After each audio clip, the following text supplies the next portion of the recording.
இது நம்ம வாய்ஸ் 360 தமிழ். நம்ம ஊரு அரசியல் உண்மைகளை 360 டிகிரி பார்வையில சொல்லும் சேனல். இங்க பேசப்படுவது உண்மை மட்டும். சரி வாங்க விஷயத்துக்குள்ள போலாம். 2021 தமிழ்நாடு தேர்தல் முடிவுகளை பார்த்தா அதுல ஒரு சுவாரஸ்யமான புதிர் இருக்கு. திமுக கூட்டணிக்கு ஒரு பிரம்மாண்டமான வெற்றி. ஆனா அந்த வெற்றிக்கு பின்னாடி ஒரு ஆச்சரியமான கணக்கு ஒளிஞ்சிருக்கு. அதத்தான் நாம இந்த பகுப்பாய்வுல ஆழமா பார்க்க போறோம். இப்போ இந்த ஸ்லைட கொஞ்சம் நல்லா பாருங்களேன். இடது பக்கம் ஜெயிச்ச இடங்கள்ல திமுக கூட்டணிக்கும் அதிமுக கூட்டணிக்கும் நடுவுல ஒரு மலை மாதிரி வித்தியாசம் தெரியுது. 159க்கு 75.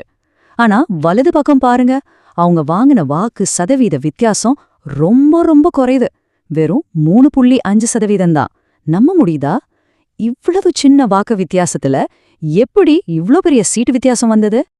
இதுதான் 2021 தேர்தல்ல நாம பார்க்க போற ஒரு பெரிய முரண்பாடு. வாங்க இந்த நம்பர்ஸ் பின்னாடி இருக்கிற கதைய இன்னும் கொஞ்சம் ஆழமா பார்க்கலாம். முதல்ல நாம ஜெயிச்ச சீட் கணக்கு மட்டும் தனியா எடுத்து பார்ப்போம். மொத்தம் உள்ள 234 தொகுதிகள்ல திமுக கூட்டணி 159 இடங்களை ஜெயிச்சுது. இது ஒரு தெளிவான மெஜாரிட்டி, ஒரு பிரம்மாண்டமான வெற்றி. இதுல யாருக்குமே எந்த சந்தேகமும் இருக்க முடியாது. ஆனா இப்போ கதையில ஒரு ட்விஸ்ட். உண்மையான மக்கள் ஆதரவு, அதாவது ஓட் ஷேர் பக்கம் வந்தா திமுகக்கு கிடைச்சது 36.8% வாக்குகள், அதிமுகக்கு 33.3% வாக்குகள். இப்போ உங்களுக்கு புரியுதா ரெண்டு பெரிய கட்சிகளுக்கு நடுவுல போட்டி எவ்வளவு கடுமையா இருந்திருக்குன்னு? அப்போ இதுல இருந்து நமக்கு என்ன தெரியுது? விஷயம் ரொம்ப சிம்பிள், ஆனா ரொம்ப பவர்ஃபுல். இடங்கள்ல வித்தியாசம் மலை மாதிரி இருந்தாலும் வாக்குகள்ல வித்தியாசம் ஒரு மடு மாதிரி தான் இருந்திருக்கு. இது ஏதோ கணக்கு பிழையெல்லாம் இல்லைங்க. தமிழ்நாட்டு அரசியலை புரிஞ்சுக்க இதுதான் தேரவுகோள். இந்த சீட் கணக்குக்கும் வோட் கணக்குக்கும் நடுவுல இருக்கிற இந்த பெரிய கேப் தான் தமிழ்நாட்டு தேர்தல் முடிவுகளை தீர்மானிக்கிற ஒரு மறைமுக சக்திக்கு நம்மள கூட்டிட்டு போகுது.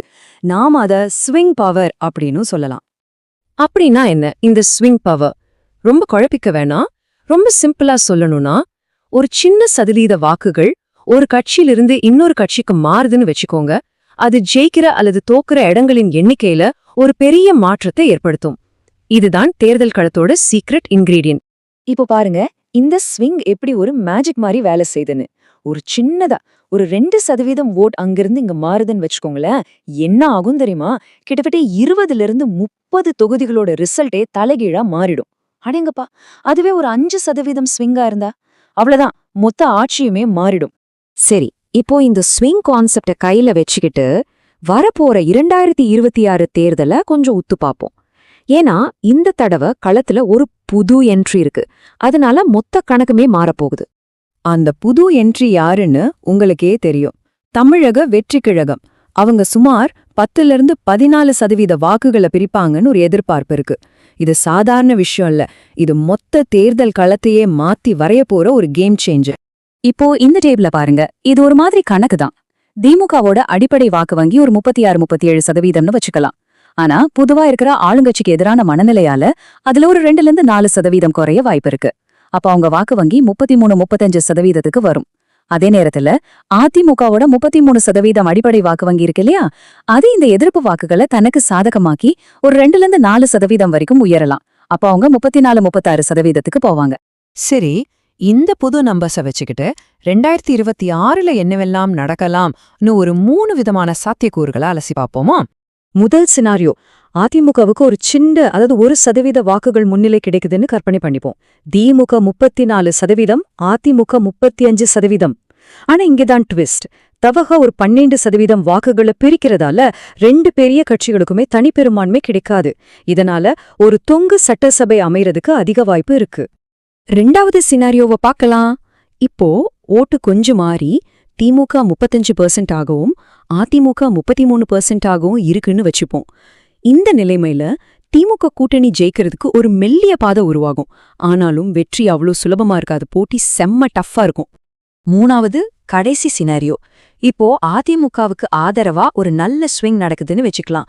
அவங்க வாக்கு வங்கி 36%ஆவும் திமுகவோடது 33%ஆவும் குறையுது. இப்படி நடந்தா அதிமுக ஒரு பவர்ஃபுல் கம்பேக் கொடுத்து ஆட்சி அமைக்க தெளிவான வாய்ப்பு இருக்கு. ஓகே, இப்போ நாம பார்த்த இந்த எல்லா நம்பர்ஸ், எல்லா சினாரியோஸ், இது எல்லாத்தையும் சுருக்கி ஒன்னா பார்த்தா ஒரே ஒரு விஷயம்தான் ரொம்ப முக்கியமா தெரியுது. அதென்ன? ஆக நாம புரிஞ்சுக்க வேண்டிய முக்கியமான பாடம் இதுதான். தமிழ்நாட்டுல தேர்தலை முடிவு செய்யறது யாருக்கு அதிக ஓட் ஷேர் இருக்குங்கிறது இல்ல. அந்த சின்ன ஸ்விங் தான். அந்த கொஞ்ச சதவீத வாக்குகள் யாரு பக்கம் திரும்புதோ அவங்க கையில தான் ஆட்சியின் சாவி இருக்கும். அப்போ இந்த முழு பகுப்பாய்வோட இறுதியில நம்ம எல்லார்கிட்டயும் இருக்கிற ஒரே கேள்வி இதுதான். வரப்போற 2026 தேர்தல்ல அந்த வெற்றியை தீர்மானிக்க போற ஸ்விங் எந்த பக்கம் சாயும்? யோசிங்க.